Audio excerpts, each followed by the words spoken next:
Class का cancel तो नहीं किया। चलो, now energy. Energy is ability to do work. So if we can perform some work, that means we have energy. Okay? So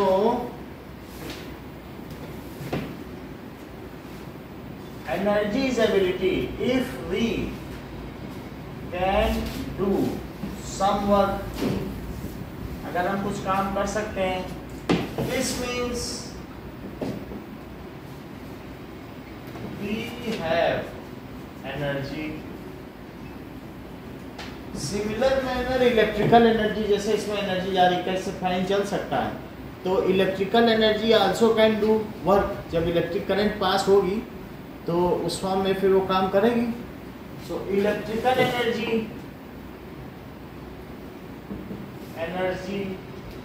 also can run fans. Fan को run करा सकते हैं कि नहीं? अच्छा, हीट एनर्जी से स्टीम इंजन चलता है ट्रेन में, उससे पानी गर्म किया जाता है तो भाप निकलेगी पीछे स्टीम, और फिर इंजन चलेगा। तो इस हीट एनर्जी है ना, कोयले से तो हीट से आपने पानी गर्म कर दिया, तो हीट एनर्जी पुल्स ये steam engine by muscular energy. Muscles में एनर्जी होती है जो हम मैनिफेस्ट करते हैं। अगर हमारे मसल ना होती तो क्या हड्डी काम कर सकती थी? मसल्स उससे अटैच्ड हैं, जिसको कि टेंडन से हम लोग कहते हैं अटैच है, तो उससे हम काम कर सकते हैं। By muscular energy we do lot of work, cycling जो भी है, या रनिंग, डांसिंग, सारे काम मस्कुलर एनर्जी से होते हैं। तो बाय मस्कुलर एनर्जी या यूजिंग मस्कुलर एनर्जी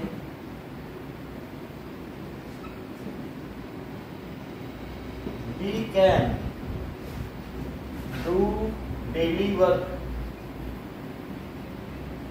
इसके अलावा भी अगर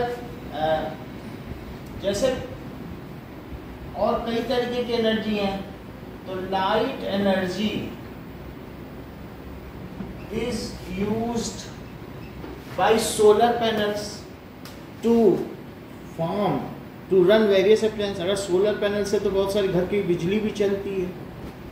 is used by solar panel भी है और सोलर कुकर भी है। कभी रावण के चबूतरे में जाओ तो मेरा लगता है सोलर कुकर, उससे खाना भी बन जाए। ऐसा नहीं होता उठा के करते हैं,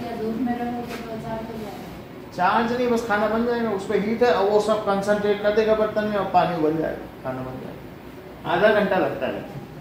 पैनल एंड सोलर कुकर, तो इस तरीके से उनसे भी एनर्जी दी जाती है।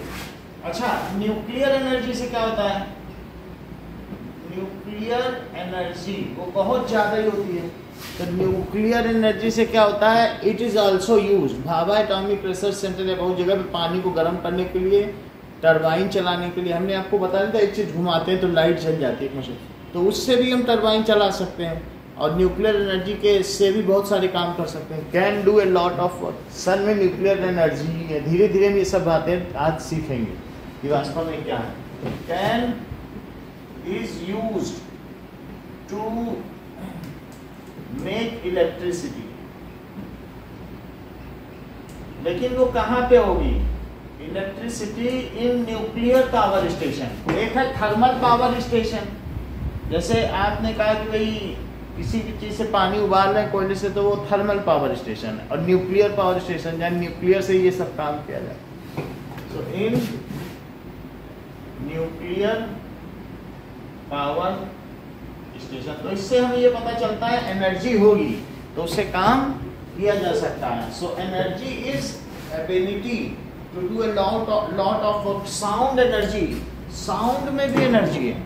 तुमने कभी देखा है कि जो साउंड बॉक्स होते हैं वो वाइब्रेट करते हैं? देखा है? जैसे कि वो बड़े बड़े डिब्बे नहीं होते हैं, उस पर हाथ रख दो तो हिलने लगता है। कहीं पर भी ऐसा भी होता है, ठीक है। इवन ड्रम को जब बीट करोगे तो वो वाइब्रेट करेगा छूने से, फर्क नहीं। तो इस तरीके से sound energy creates vibration in atmospheric particles as well as in on our eardrum. Atmospheric particles and on our eardrum. तो इस तरीके से these are the various forms of energy. अच्छा, क्या कोयले में भी कोई एनर्जी है? कोयले में क्या एनर्जी है? किसी भी सब्सटेंस में उसकी प्योरिटी की वजह से जो एनर्जी होती है उसे केमिकल एनर्जी कहते हैं। अभी वो जल जाए तो हीट एनर्जी है।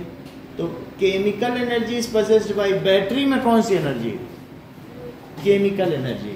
अब वही केमिकल जब रिएक्ट करेंगे तो इलेक्ट्रिसिटी पैदा होगी। जब तुम एक सेल पेंसिल सेल लाते हो, घड़ी में लगाते हो, उसमें कौन सी एनर्जी है? Chemical energy. जैसे इन्वर्टर में भी एक बैटरी है, उसमें केमिकल भरे हुए हैं कि नहीं? तो एक लेड की है और एक PbO2 लेड ऑक्साइड की, अब वो दोनों आपस में बना रहा है और H2SO4 भरा हुआ है, लेड एसिड बैटरी है। तो उसमें केमिकल्स ही तो हैं। सो एनर्जी पजेस्ड बाय ये body due to chemicals is known as chemical energy. तो जैसे पेंसिल सेल या और कोई भी सेल, बटन सेल है, जितने तरीके के तुम सेल जानते हो, उनमें क्या होती है? Battery, it has chemical energy. Coal में भी केमिकल एनर्जी, क्या पेट्रोल में भी केमिकल एनर्जी? क्योंकि जल जाए तो है तो केमिकल ही ना। तो पेट्रोल, डीजल और कोल, बैटरी, बहुत सारी सेल हो, मैनी सेल्स हो तो बैटरी कहलाती है। एक साथ बहुत सारी जुड़े, और या कोई भी सेल हो एज केमिकल एनर्जी। अच्छा, ये बताइए क्या फूड में कौन सी एनर्जी है? Chemical energy. जब खाओगे तो हीट पैदा हो जाएगी। तो फूड एक तरीके का केमिकल है जो कार्बोहाइड्रेट है। और हमारी बॉडी में कौन सी रिएक्शंस होती हैं? Biochemical reactions. जो जिंदा लोगों में हो उसे केमिकल रिएक्शन नहीं बोला जाता है, उसे क्या कहते हैं? बायोकेमिकल। बायोलॉजी जिंदा लोगों का सब्जेक्ट है ना। तो हमारी बॉडी में तो फूड हैज केमिकल एनर्जी। तो फूड हैज केमिकल एनर्जी। ठीक है। अब जरा हम देखें कि यूनिट ऑफ एनर्जी क्या होती है।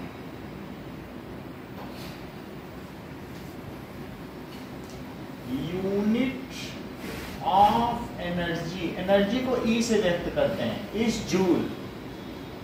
On the name of James Prescott joule. ये किसके नाम पे रखा गया है? On the name of James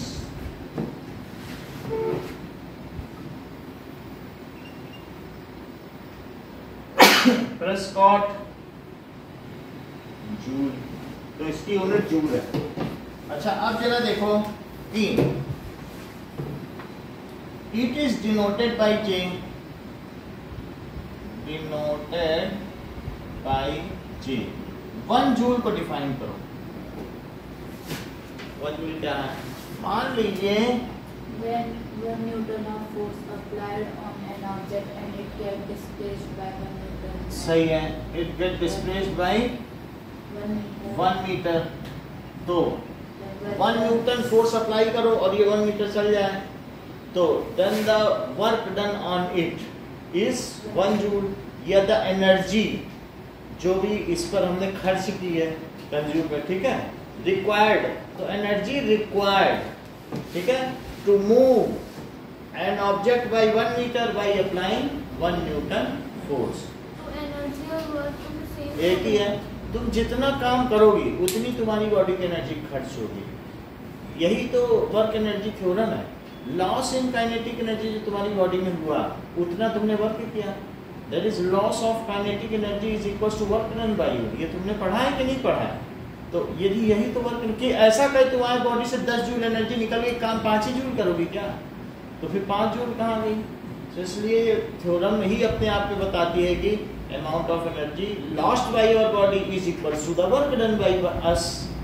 1 joule को क्या लिखेंगे? Energy required to move an object by 1 metre by applying force of 1 newton is 1 joule. ठीक है, और यही वर्क डन की हो जाएगी।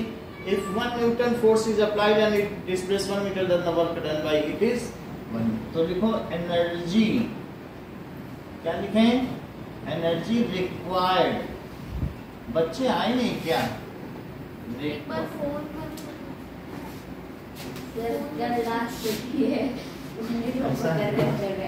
Required to move an object by 1 meter। ठीक है,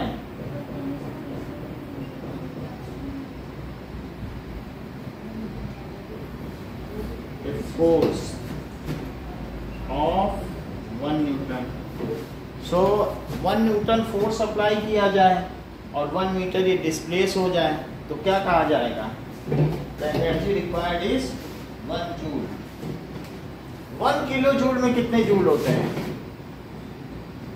1 किलो जूल में 1000 जूल होते हैं। Now forms of energy, various forms of energy क्या क्या है? यस, काइनेटिक एनर्जी,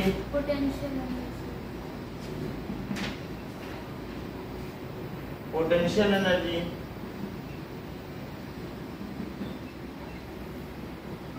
ठीक है, हीट एनर्जी, केमिकल एनर्जी, और चार्ज फ्लो कर जाए तो उसकी वजह से क्या होगा?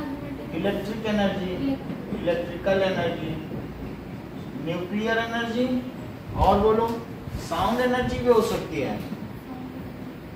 साउंड एनर्जी, ठीक है, लाइट एनर्जी भी हो सकती है, और न्यूक्लियर एनर्जी, और कोई रहेगी?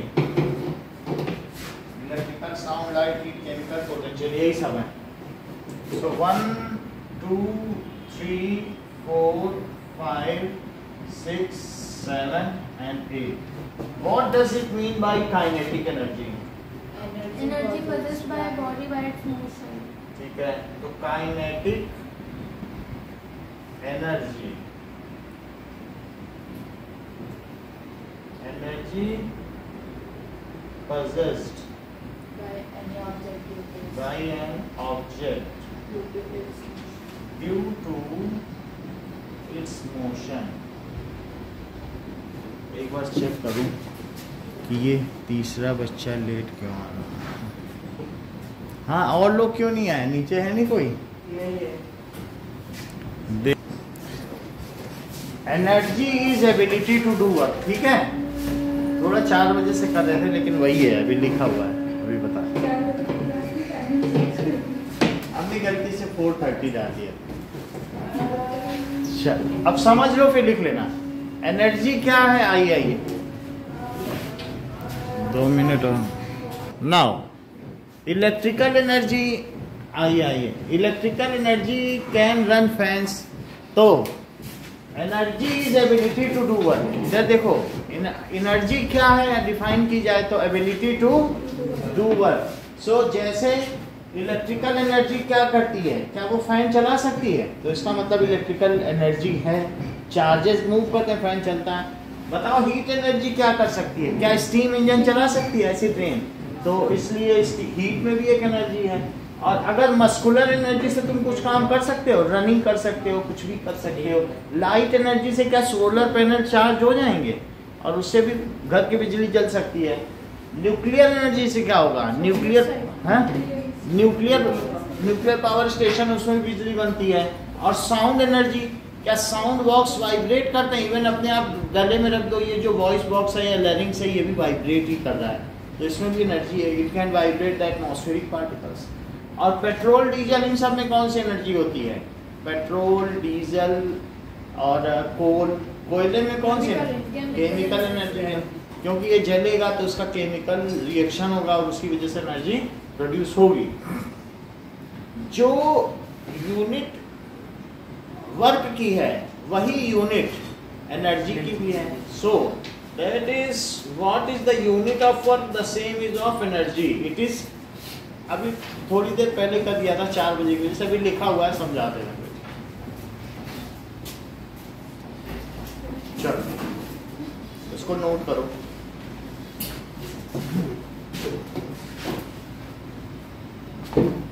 So what is energy? Energy is ability to do work. अगर हम कुछ काम कर सकते हैं तो इसका क्या मतलब है कि हमारे अंदर एनर्जी है। जैसे मस्कुलर एनर्जी से साइकिल चला सकते हो आप, और साउंड एनर्जी से कोई भी चीज वाइब्रेट हो सकती है। हीट एनर्जी से क्या होगा बताओ? हीट एनर्जी से आप स्टीम इंजन चला सकते हो, ठीक है कि नहीं? नोट करिए, यही पढ़ाया है। ओके, एंड लाइट एनर्जी से क्या सोलर पैनल चार्ज हो सकते हैं, और इलेक्ट्रिकल एनर्जी से फैन चल रहा है। न्यूक्लियर एनर्जी से क्या न्यूक्लियर पावर स्टेशन रन करते हैं। तो इस तरीके से इन सभी चीज़ों में एनर्जी है। और कोल में कौन सी एनर्जी है? Chemical energy. कोल, पेट्रोल अगर ये जलते हैं तो क्या कुछ एनर्जी देते हैं? तो इन सब में उनके अलग अलग कंपोजिशन की वजह से कुछ एनर्जी है, तो उसे क्या कहेंगे? केमिकल। समझ में आ गया? तो ये तो हमने आपको सारी एनर्जी बता दी, जैसे कि काइनेटिक एनर्जी, पोटेंशियल एनर्जी। कोई चीज अगर ऊपर रखी है अपनी पोजीशन की वजह से तो क्या उसमें एनर्जी है? पोजीशन की वजह से जो एनर्जी हो तो उसे क्या कहते हैं? Potential energy. फिर हीट एनर्जी, हीट में भी एनर्जी होती है। तो जैसे अगर आदमी मर जाए तो कहते हैं कि इसकी बॉडी ठंडी पड़ गई, तो हीट जब तक है तभी तक तो हमें एनर्जी है। अगर हीट हम मर जाते हैं तो क्या कहा जाता है? बॉडी ठंडी हो गई है। इसका मतलब है कि वो मर गया है। तो that means heat energy keeps us alive हमारे अंदर। और केमिकल एनर्जी, फूड भी केमिकल एनर्जी का, जब हम उसे खाते हैं तो उसके बाद बायोकेमिकल रिएक्शंस होती हैं। अच्छा, sound energy, sound also can produce energy. Light energy भी हो सकती है, और न्यूक्लियर एनर्जी। लाइट एनर्जी से सोलर पैनल, तो ये सारे टाइप्स हैं। साउंड एनर्जी का साउंड एनर्जी में साउंड से क्या है? इट इज, जब हम, अगर आपसे कहा जाए कि 4 घंटे खड़े होकर बोलते रहो तो क्या वहाँ एनर्जी का यूज होगा? तो साउंड एनर्जी का तो यूज होता है। तो मान लीजिए कोई भी चीज है जिसमें ये देखो, तो साउंड एनर्जी में आप क्या कर सकते हो? जैसे ये हमारे पास ट्यूनिंग फॉर्क है, तो मैंने इसको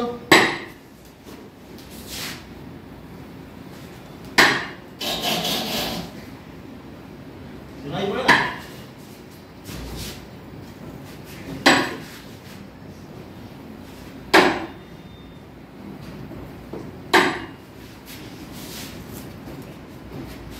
अब ये देखो, तो इससे भी काम हो सकता है, साउंड एनर्जी से भी। ये देखो, कोई भी चीज होगी तो ये देखो, अभी देखा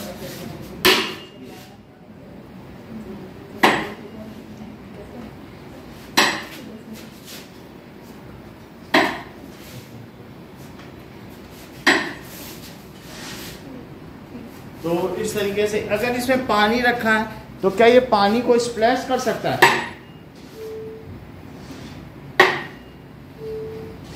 है कि नहीं? तो पानी को भी स्प्लैश कर सकता है। या कोई ऐसे धागा है, मान लीजिए साउंड एनर्जी कोई छोटी मोटी एनर्जी नहीं है। ये देखो,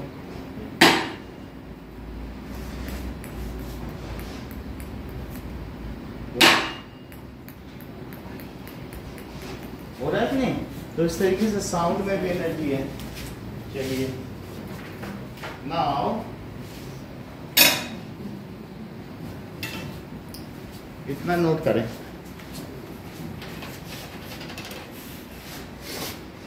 ये भी जूल नहीं है? इसकी एनर्जी जूल है। अब वो पता कर रहे हैं। Energy are inter convertible from one form to other form. Energy can not be created and nor be destroyed. This is law of conservation of energy. ठीक है? So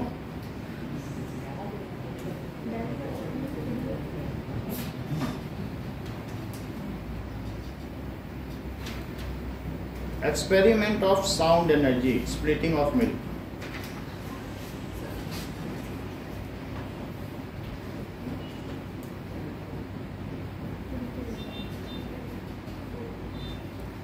Loudspeaker and sound energy.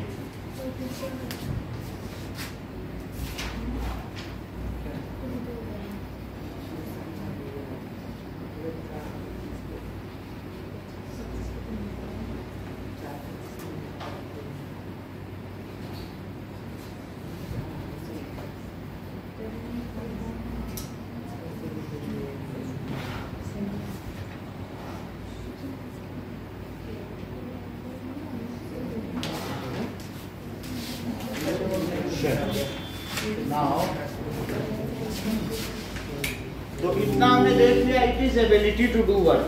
अब James Prescott Joule. Okay, सो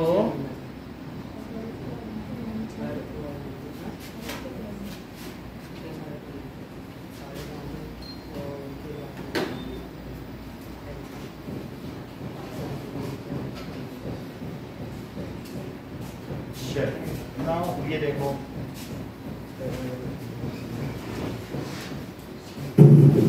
ये sound क्या है. अगर एक sound box में loud speaker में बज रहा है और इसके ऊपर एक कटोरी रख दें तो क्या होगा?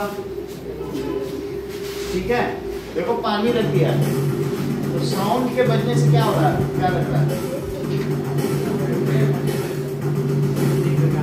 तो वाइब्रेशंस हो रहे हैं कि नहीं? ये एनर्जी हुई.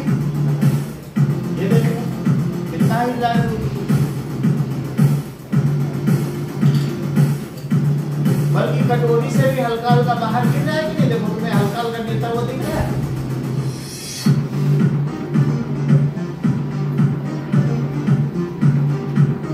साउंड में भी एनर्जी हुई कि नहीं?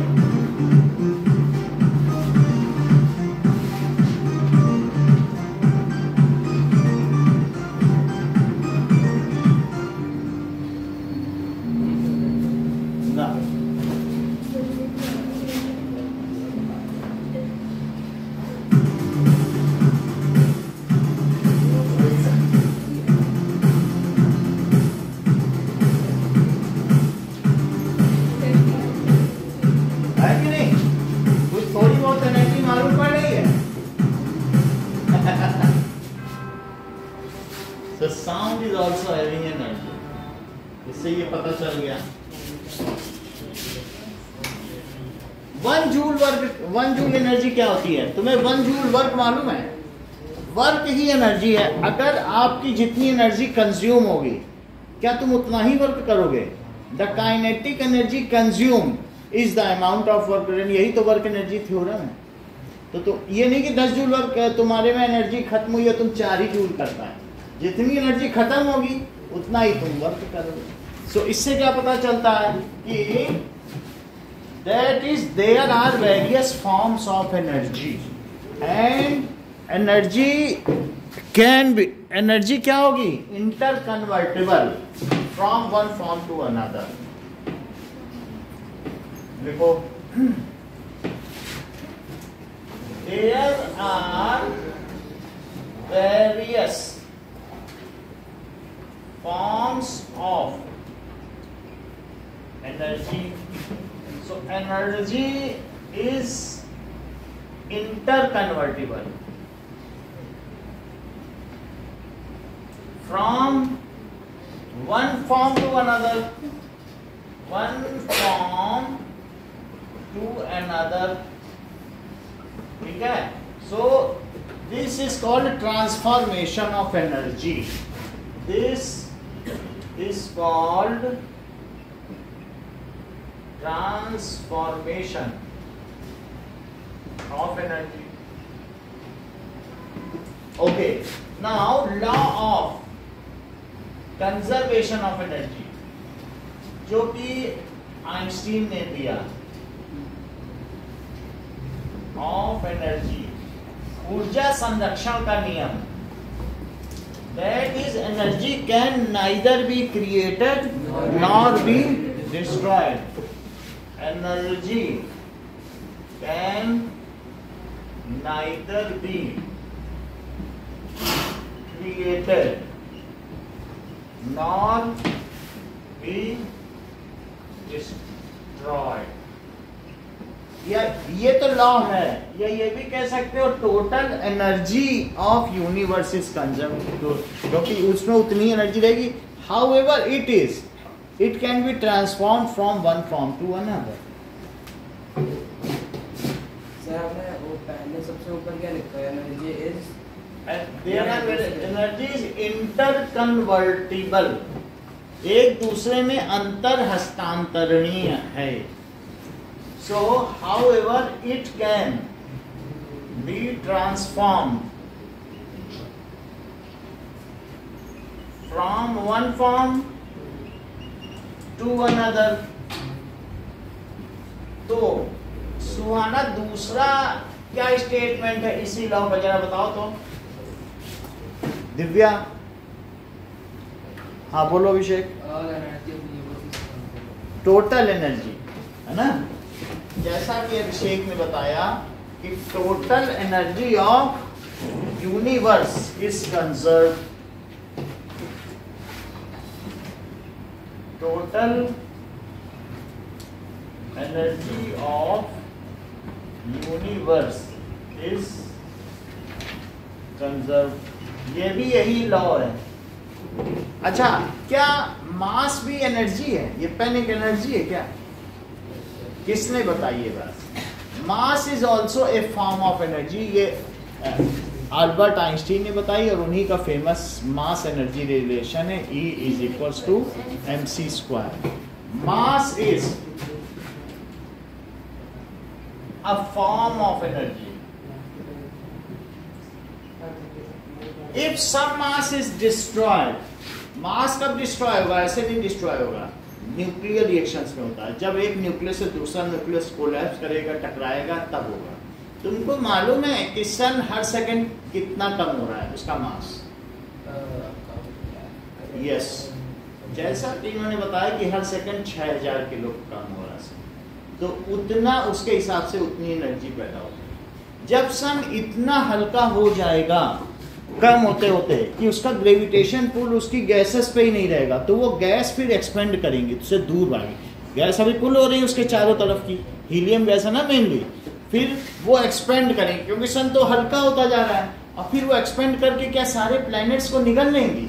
उसको कहते हैं जायंट स्टार। तुम अपनी मम्मी से पूछते हो, मम्मी मम्मी ये क्या है, तारा बड़ा हो रहा है, तो कहती हैं बेटा ये सुपरनोवा है, टूटता हुआ तारा है, ये ग्रेविटी। कहती है कि नहीं कि इसकी मास कम हो गया है तो अब इसकी गैसेस बाहर एक्सपेंड कर रही हैं, तो वही बहुत एक्सपेंड कर देंगी, सारे प्लैनेट को निकल लेंगे, और पीछे क्या छोड़ देंगी? वैक्यूम।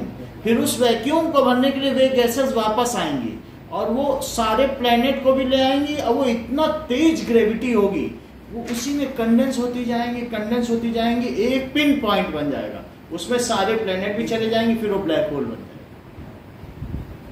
ऐसे हमारे जो यूनिवर्स में तो 50 अरब गैलेक्सी हैं और बहुत सारे ब्लैक होल हैं जो लगातार कई गैलेक्सी को निगल चुके हैं।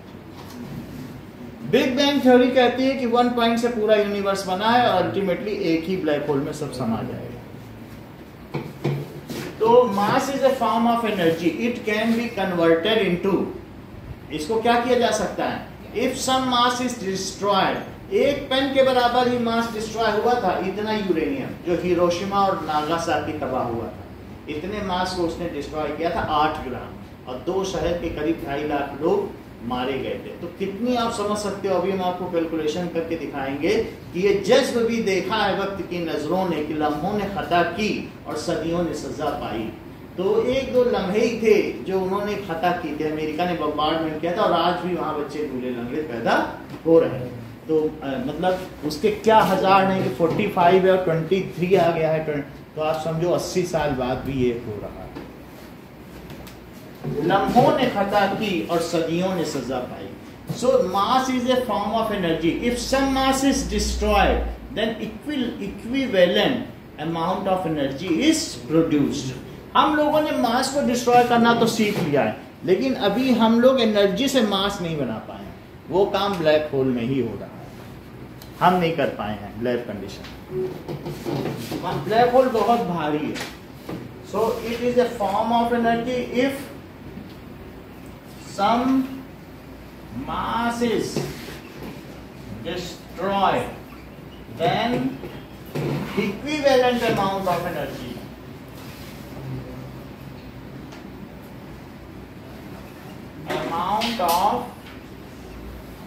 energy is produced. This is as per mass energy relation given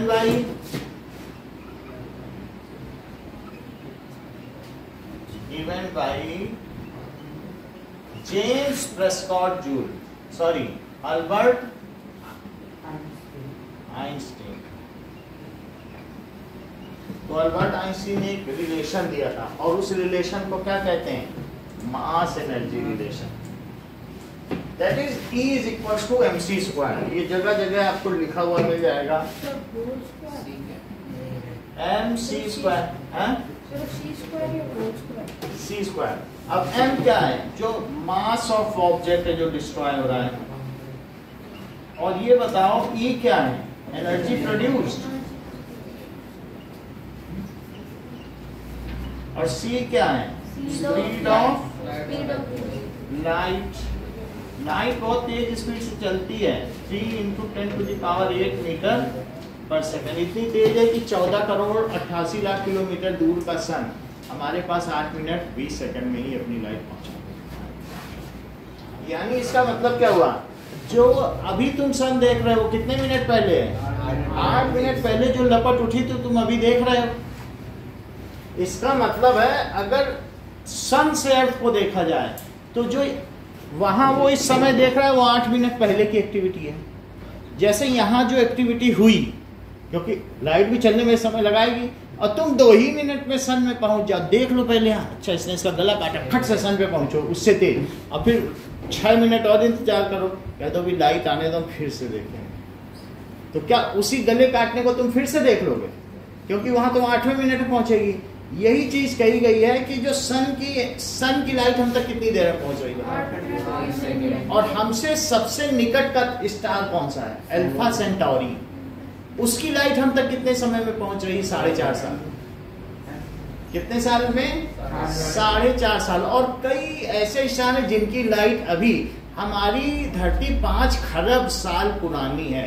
million billion तो 5 बिलियन ईयर्स ओल्ड, 10⁹ 5 × 10. लेकिन उसकी रोशनी अभी तक हम तक पहुंची ही नहीं है, जबकि इतनी स्पीड से लाइट चल रही है. अगर तुम चाहो, महाभारत का युद्ध कितने साल पुराना है? 5000 साल पुराना. तो तुम अगर चाहो कि हमें फिर से महाभारत देखनी, देखें दुर्योधन कैसे मरा था और भीष्म पितामह कैसे बाण पे लेटे हुए थे, बाण शैया पे, तो तुम इतनी तेज स्पीड से चलो कि अभी लाइट जहां पहुंची ना हो. अभी पहुंच रही है ना, 5000 साल लगेंगे पहुंचने में, और उस स्टार पहुंच जाओ, अभी आने तो देखेंगे फिर से पूरा, तो फिर से लाइव टीवी देख. तो ये चीज बताई किसने? It is the relativity theory of Einstein. 2 theory दी, एक मास एनर्जी रिलेशन, और किसी घटना को बार बार भी देखा जा सकता है. ये भी बात. और अगर आप प्रकाश की गति से भी तेज चलने में सक्षम हुए तो उन्होंने ये भी बताया था कि हम समय में आगे या पीछे जा सकते हैं. Time travel. तो वो भी इसी से संभव था, और अभी तक किसी ने उसका खंडन नहीं किया. लोग उस पर रिसर्च कर रहे हैं कि वहां तक उन्होंने जो बताया उस कॉन्सेप्ट को पा लें. तो कई लोगों ने टाइम ट्रेवल करके, कोमा में थे, टाइम ट्रेवल किया और बताया भी आकर के कि देखो हम आगे भी करके आए हैं. 2 साल कोमा में पड़े रहे, तो आगे क्या समय होगा कि आगे 2030 तक जो है मुद्रा खत्म हो जाएगी, कि पैसा सब आँख के रेटिना पे लिखा रहेगा तुम्हारा क्रेडिट स्कोर क्या है. तो वो रेटिना स्कैन करेगा, उसी से काट लेगा कि कितना पैसा है.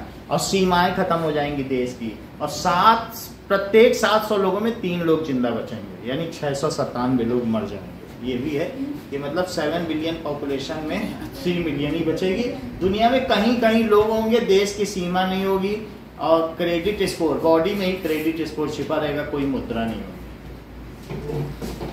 बहुत सारी चीजें बताई उसने। ये भी बताया कि पीछे जाके कि देख लो इस रूम में, आइंस्टीन के इस कमरे में, इस कपबोर्ड में ये चीज रखी, वो भी मिली। ऐसा नहीं है, तो लोगों ने फिर वेरीफाई, ऐसे तो नहीं बात उठ सकती है।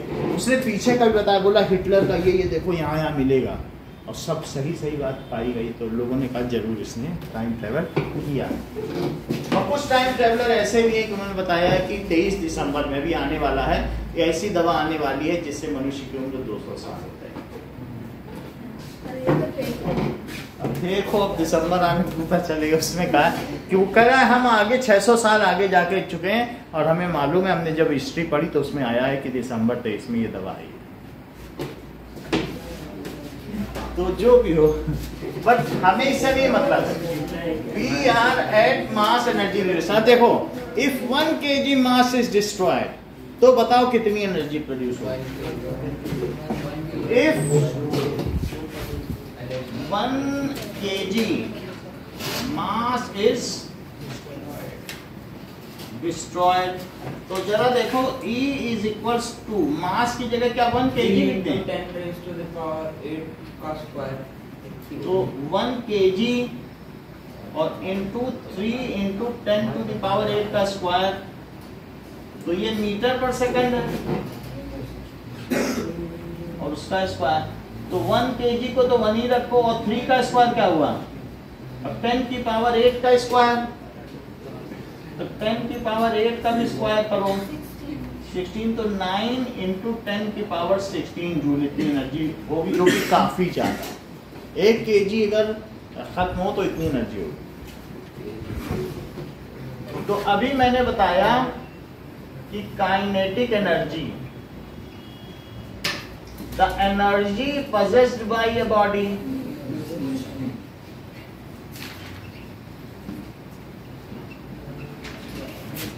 due to its motion। एक चलते हुए व्यक्ति में ज्यादा काइनेटिक एनर्जी होगी कि रनिंग में, क्योंकि उसमें मोशन ज्यादा है। इसी तरीके से ट्रेन अगर हाई स्पीड में जाए तो उसकी काइनेटिक एनर्जी ज्यादा है ना। अब ये देखिए, kinetic energy is half mv into v square, that is half of product of mass and square of velocity। kinetic energy is equal to half of product of mass and kinetic energy is half of जो product of mass and किसका किसका product किया गया, product of mass and square of velocity, उसका फिर half कर दिया गया।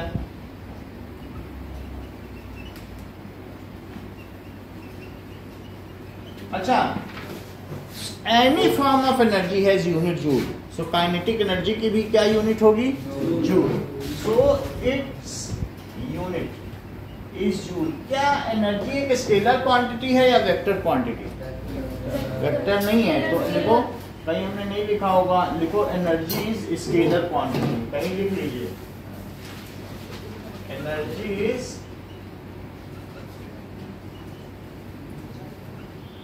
इतनी एनर्जी है किसी चीज में। कोई अगर कैटली में चाय है, हॉट चाय है, तो क्या उसमें एनर्जी है, तो वो किसी दिशा में तो नहीं है, वो तो उसमें कंटेन्ड है। या हमारी बॉडी में इतनी एनर्जी है, तो क्या ये किसी पर्टिकुलर डायरेक्शन में, कि नॉर्थ में काम करोगे तो वही होगी या साउथ में नहीं होगी। It is irrespective of any distance. अगर 1 किलो मास डिस्ट्रॉय होता है तो कितनी एनर्जी प्रोड्यूस होगी, आप बताएंगे।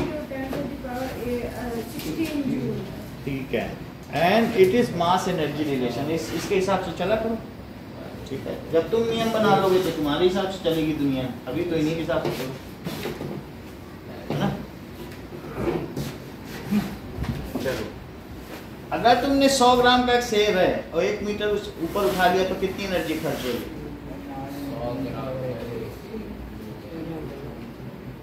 100 ग्राम का सेब है और 1 मीटर उठा लिया, 1 मीटर ऊपर उठा के सर पे रख दिया। अब सही बताया इन्होंने कि 1 जूल, क्योंकि न्यूटन ने यही किया था, उसके सर पे सेब गिरा था, फिर उसने उठा के सर पे रख लिया, बोला यही अब से 1 जूल माना जाएगा। क्यों? क्योंकि ये देखो 100 ग्राम का सेब है, 100 ग्राम के 0.1 kg होता है, और उसको कितना उठाया? 1 मीटर। तो 1 मीटर अगर आपने उठा लिया तो बताओ कितना फोर्स लगा? फोर्स, देखो वर्क डन क्या होता है? Force into displacement. फोर्स क्या ma होता है इनटू डिस्प्लेसमेंट। तो जो फोर्स है किसी भी चीज का ma लिख लो या mg, वेट के बराबर फोर्स लगाओगे कि नहीं? किसी चीज का जो वेट है, और वेट खुद क्या होता है बताओ? mg। तो mg इंटू डी। m कितना है? 0.1 kg, g को 10 मान लो और d भी 1 मान लो, तो ये क्या 1 जूल नहीं हो गया? कोई पूछे 1 जूल कितना, बोलो सेब अपने सर पे रख लो, बस पूछो मत। अब देखिए दैट इज एनर्जी को हमने देख लिया कि काइनेटिक एनर्जी।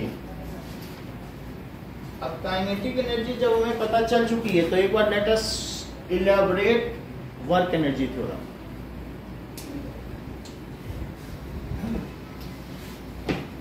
क्या गैसियस पार्टिकल्स में ज्यादा काइनेटिक एनर्जी होती है कि सॉलिड में? क्योंकि वो पार्टिकल मूव करते रहते हैं तो उनके पास ज्यादा वेलोसिटी है, सो gas has the highest kinetic energy. अब देखो कि energy possessed by an object due to virtue its motion, उसके चलने के गुण के कारण जो उसमें ऊर्जा विद्यमान है उसको उस वस्तु की गतिज ऊर्जा कहेंगे। अब आगे देखिए work energy relation.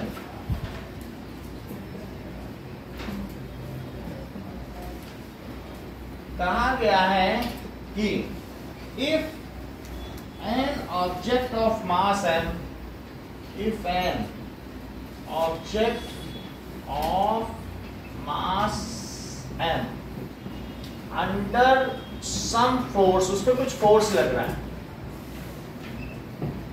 get accelerated, और फिर वो accelerated हो गया and changes its speed,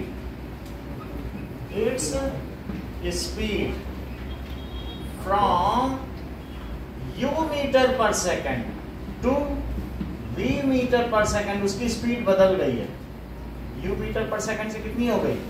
ठीक है। ड्यूरिंग दिस वो कितनी डिस्टेंस कवर कर रहा है? During this it covers s metre distance. जरा देखो ये ऑब्जेक्ट है, ये शुरू में किस स्पीड से चल रहा था? u मीटर पर सेकंड, और लास्ट में इसकी स्पीड क्या हो गई? v मीटर पर सेकंड, और यहां से यहां तक इसके सेंटर पॉइंट से इसके सेंटर पॉइंट तक चली गई दूरी कितनी हुई? The distance travelled is s metre. और ये अंदर किस एक्सेलरेशन में चला? एक्सेलरेशन होगी तभी तो वेलोसिटी बदलेगी, ऐसे कोई चीज थोड़ी ना बदलती है। तो a मीटर पर सेकंड स्क्वायर। तो ये सारी चीजें। अच्छा ये जो हुआ है ये क्या किसी फोर्स की वजह से हुआ है? फोर्स लग रहा था तभी हुआ। अब जरा देखिए using third equation of motion, equation of motion, तो v स्क्वायर और माइनस u स्क्वायर, ये क्या हो जाएगा? 2as। तो अब जरा देखें, ओके, तो यहां से देखिए कि s क्या हो जाएगा? v square minus u square upon 2a। बोलो सही बात है। और अब हम लिखें कि वर्क डन क्या होता है? That is force into distance travel. Work done तो यही होता है। अब फोर्स उस पर कितना लगा होगा?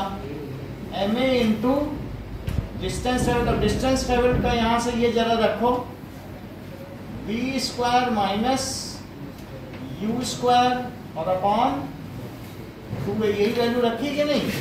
फ्रॉम इक्वेशन वन 1 से हमने ये वैल्यू डाली, तो क्या क्या चीज कट गई, तो ये कट गया।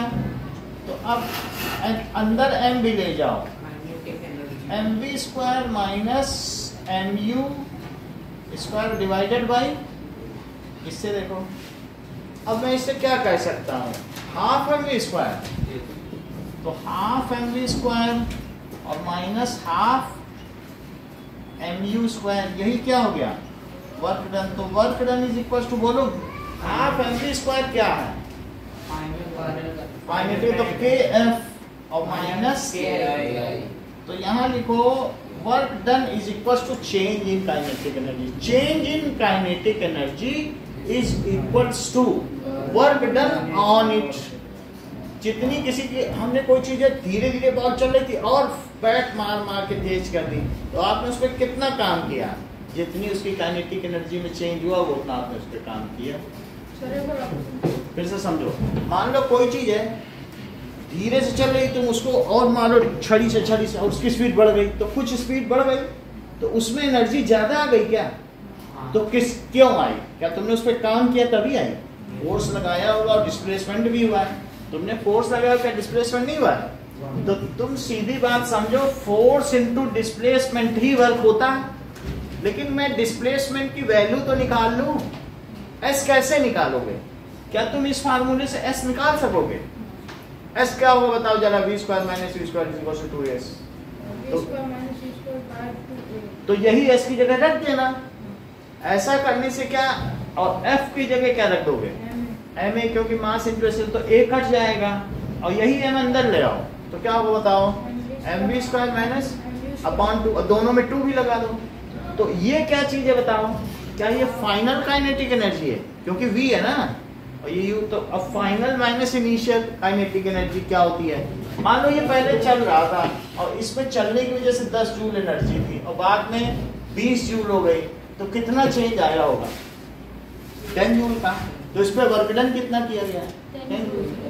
जितना बढ़ाओगे उतना ही तो वर्क डन हो जाएगा ना, तो इसलिए स्टेटमेंट क्या होगा, that is change in kinetic energy of an object is equal to work done on it। ये 12th तक तो मुझसे पूछी जाती रहेगी, अभी दे दीजिए यही पूछा जाएगा हर बार।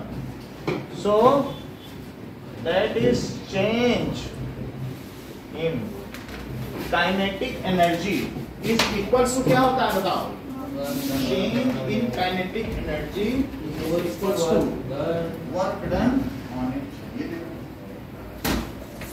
ऐसा नहीं है 11th में 12th में बीएससी में जो चीज तुमको अभी दी जा रही है ये तुमको बस अब तुम्हारी हो गई है। वर्क एनर्जी थ्योरम, ये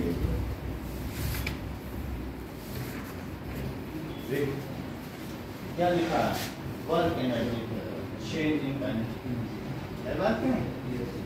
11th तक तुम्हारे काम आएगी। फिर बीएससी की भी बुक दिखा रही यूनिवर्सिटी फिजिक्स, उसमें भी यही है।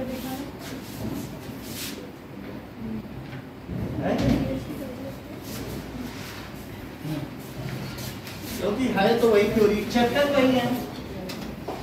तुम भी साउंड पढ़ रहे हो, 8th भी साउंड पढ़ रहा है ना, 10th भी, सब साउंड पढ़ रहे हैं। क्यों पढ़ रहे हैं, क्या पढ़ रहे हैं बताओ। तुम भी जब तुम्हारी स्टैटिस्टिक्स चलती है तो 10th की भी स्टैटिस्टिक्स चलती है, लेकिन वो चीज बढ़ती चली जाएगी। वो 15 चैप्टर वही रहेंगे जब तक तुम एमएससी करोगे। हाँ, उसका लेवल बढ़ जाएगा और उसी क्रम में भी है। तो पहले रियल नंबर आएगा या नंबर सिस्टम, फिर पॉलिनोमियल, फिर लीनियर, इसी क्रम में पूरा चलेगा। एनसीईआरटी ने ऐसा बनाया है कि तुम्हें बस पढ़ते जाना है वही चीज हर बार। तुम्हें ये भ्रम हो जाएगा कि हम आगे बढ़ भी रहे हैं कि वही बार बार पढ़ रहे हैं। चलो, चेंज इन काइनेटिक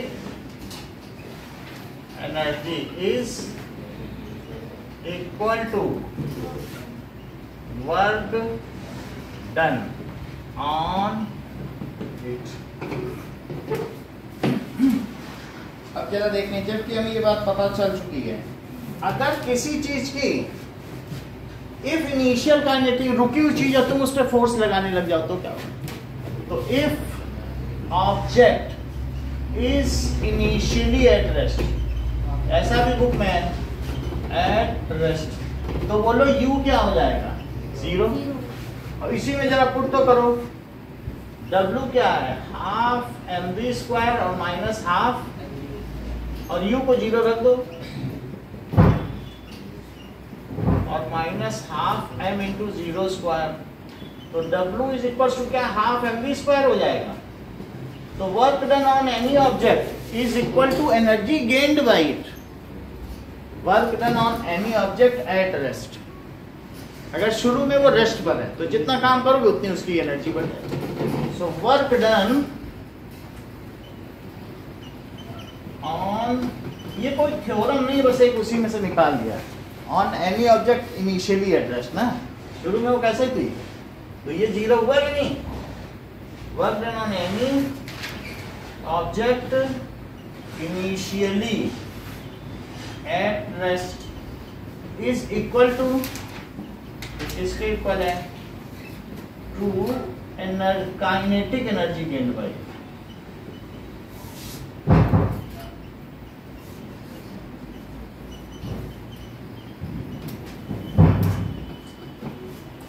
बात नहीं क्या कर रहा हूँ।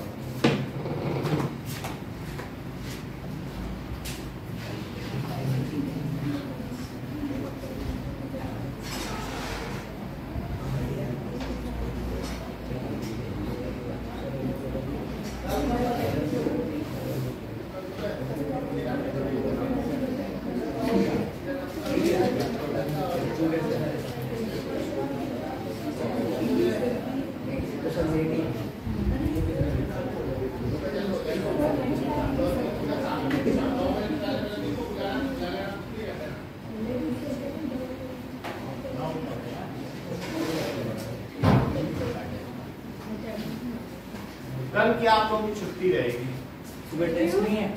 नहीं ये प्लास्टर होगा बाहर, अच्छा मैं अभी कह रहा था टेस्ट कर लो, प्लास्टर होगा स्पीकर, ठीक है। That is equals to work done on it. अब देखो, चलो कल बैठ के सब में कॉपी चेक करूंगा पुरानी जितनी भी हैं। अब देखो नेक्स्ट इज, अगला क्वेश्चन देखो जरा,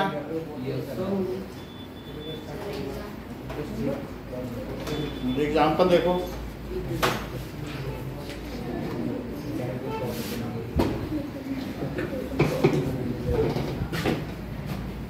देखिए एग्जाम्पल 11.3 देखो, 11.3 की 10.2,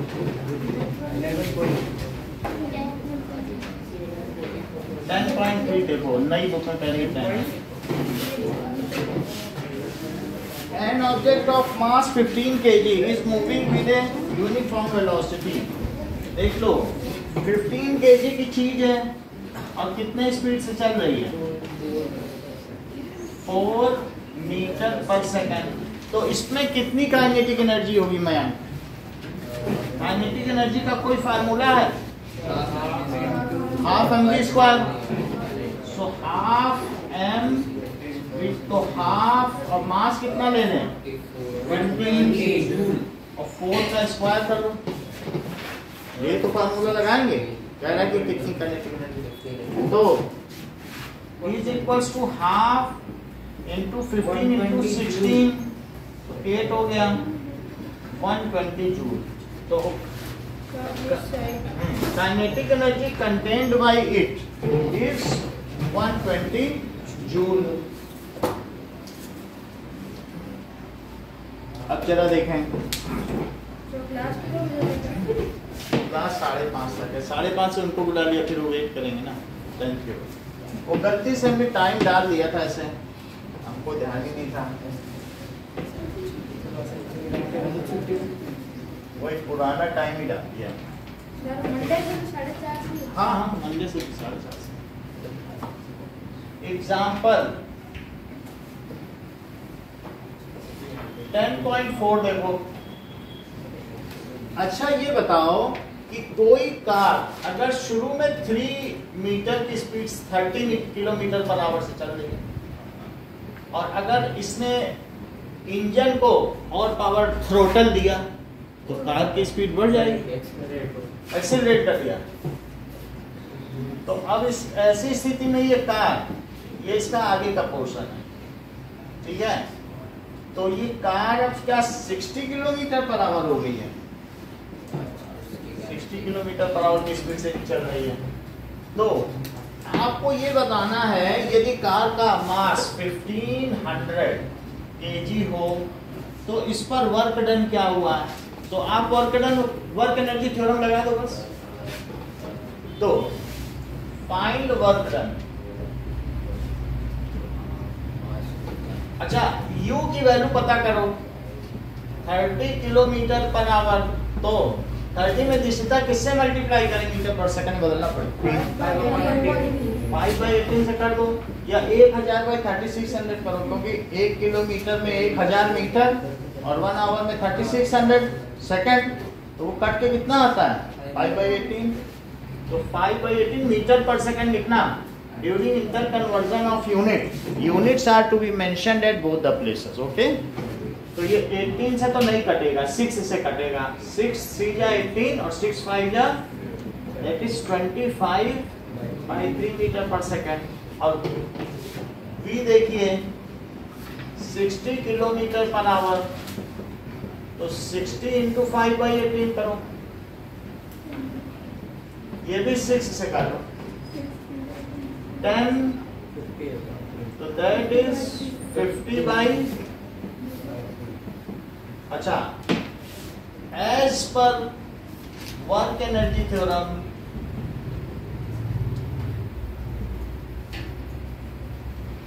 सो W पूछा गया है, that is KF minus KI। दोनों की वैल्यू निकाल दो, अब कॉमन भी ले लो मास को, हाफ mv² और minus half mu²। Half m को कॉमन ले लो, तो v² और minus u²। Half into 1500, v² कितना देखो जरा, 50/3 का स्क्वायर और माइनस 25/3 का स्क्वायर। और फिर ये ब्रैकेट भी हमने बंद कर दिया, आप चाहे तो इसका बड़ा ब्रैकेट लगा सकते। चलो, इससे ही कट जाएगा। और 750, तो ऊपर यहाँ कितना आएगा अरविंद, 2500, और नीचे 9 माइनस, चूंकि कॉमन डिनोमिनेटर है तो क्या हो जाएगा, सीधा सब्ट्रैक्ट भी कर सकते हैं। 2500, चंदन अगर 2500 में से 625 सब्ट्रैक्ट किया जाए तो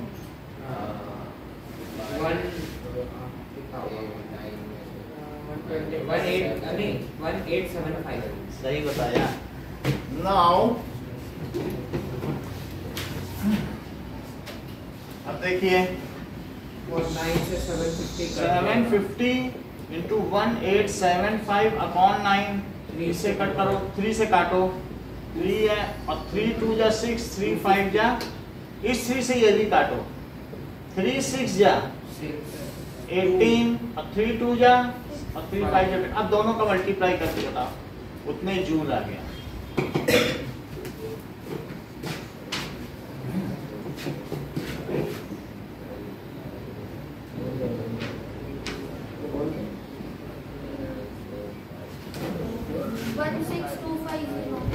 ठीक है,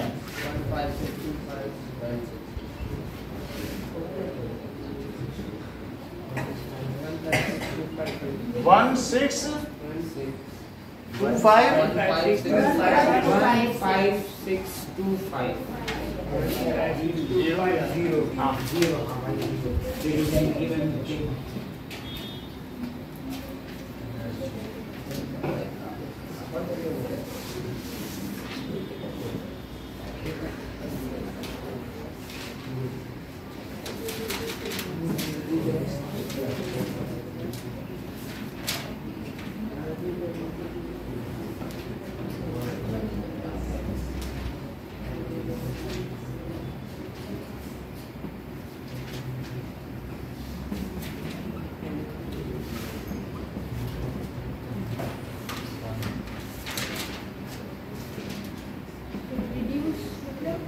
प्रूव करो।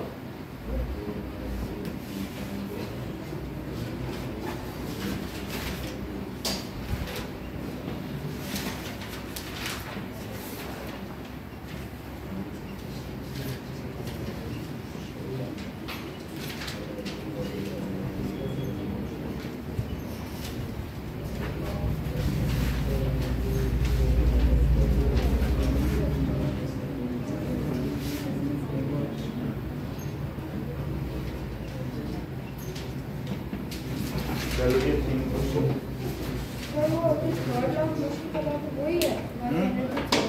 वर्क एनर्जी थ्योरम क्या है? ये तो है वर्क, वही है थर्ड लॉ ऑफ मोशन से एस निकाल लेना और W is equals to force into displacement में F is equals to ma लिखोगे, S की जगह वो वैल्यू डालना, फिर A कट जाएगा, तुम्हारा आ जाएगा।